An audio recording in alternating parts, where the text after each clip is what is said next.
So you're struggling with World War I. No worries, we can help you out here. World War I can be broken down into a couple of simple key concepts. Number one, there's four main long-term causes. You have MAIN, which is an acronym, which stands for militarism, alliances, imperialism, and nationalism. Militarism is the buildup of the military. Alliances is groups of people kind of working together, friends.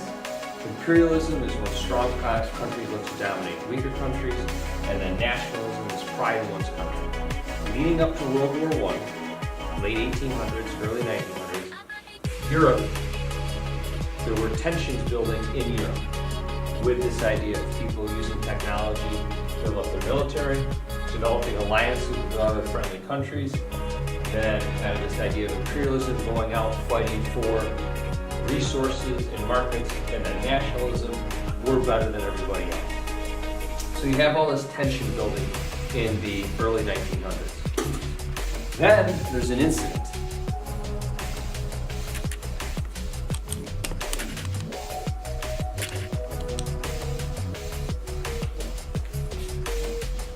In the Balkans, which becomes known as the powder keg of Europe because there's so many different ethnic differences, there's going to be a spark that's going to start World War I. So before we're looking at the long-term build-up over a period of time, decades, there's going to be an incident. The Archduke of Austria-Hungary, Franz Ferdinand, is going to be assassinated by a Serbian. This is going to happen in the Balkans. By each other's happiness, not by each other's Welcome to Yummy Bite 13. We don't want to hate and decide. And after this video, make This sure world, there's room for everyone. The good earth is rich. subscribe. Thank you. Trench warfare, ladies and gentlemen, trench warfare. Brought to you by Yummy Bite 13. Alright, so you're having a hard time understanding trench warfare. Here's Madison, and then over here is Sydney. Welcome to Yummy Bite 13. There's Sydney right there. Okay, she's behind that trench, she's in that ditch. And then in between the two of them is what we like to know as no man's land. So there's Maddie, the little German, and then there's Sydney way up there. She's the little Frenchman, and they're fighting in these trenches back and forth from one another. So this is a map of Europe. You can kind of see here, the purple are going to be eventually the allies of the war, and the yellowish countries are going to be the Axis powers, or the bad guys. So we got the good guys against the bad guys. The Balkans, as I was saying, is down here. Here's Austria and Hungary. Archduke Franz Ferdinand is with his wife in Serbia, down in here in Sarajevo. A Serbian nationalist, going back to the idea of nationalism, is going to assassinate. That is going to start the war.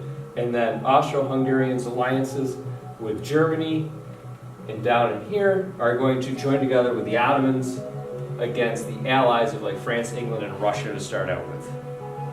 So in World War I, the US was involved. And it's important to note that they're not a huge role player, like they're not fighting, we don't lose a ton of people, but why we get involved is important. And that's what you have to know. The US becomes involved because of unrestricted German submarine warfare, the sinking of the Lusitania, which was a passenger ship that looked a lot like the Titanic, and the Zimmerno.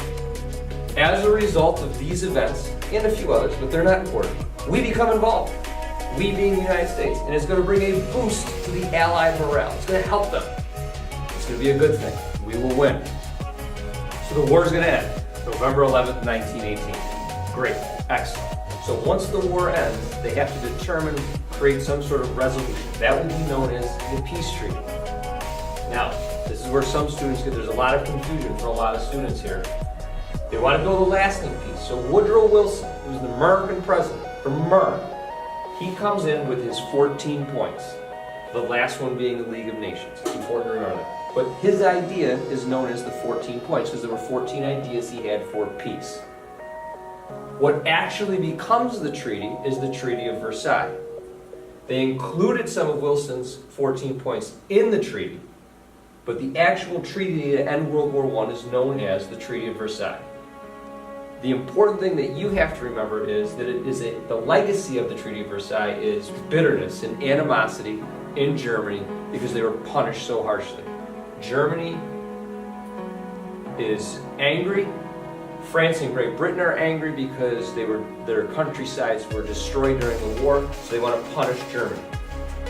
Germany is going to spiral into economic chaos, and they're going to start to hate and feel bitterness towards France and Great Britain, which will lead to the opportunity for a guy named Hitler. But that's the next video, and we don't have got time for that today.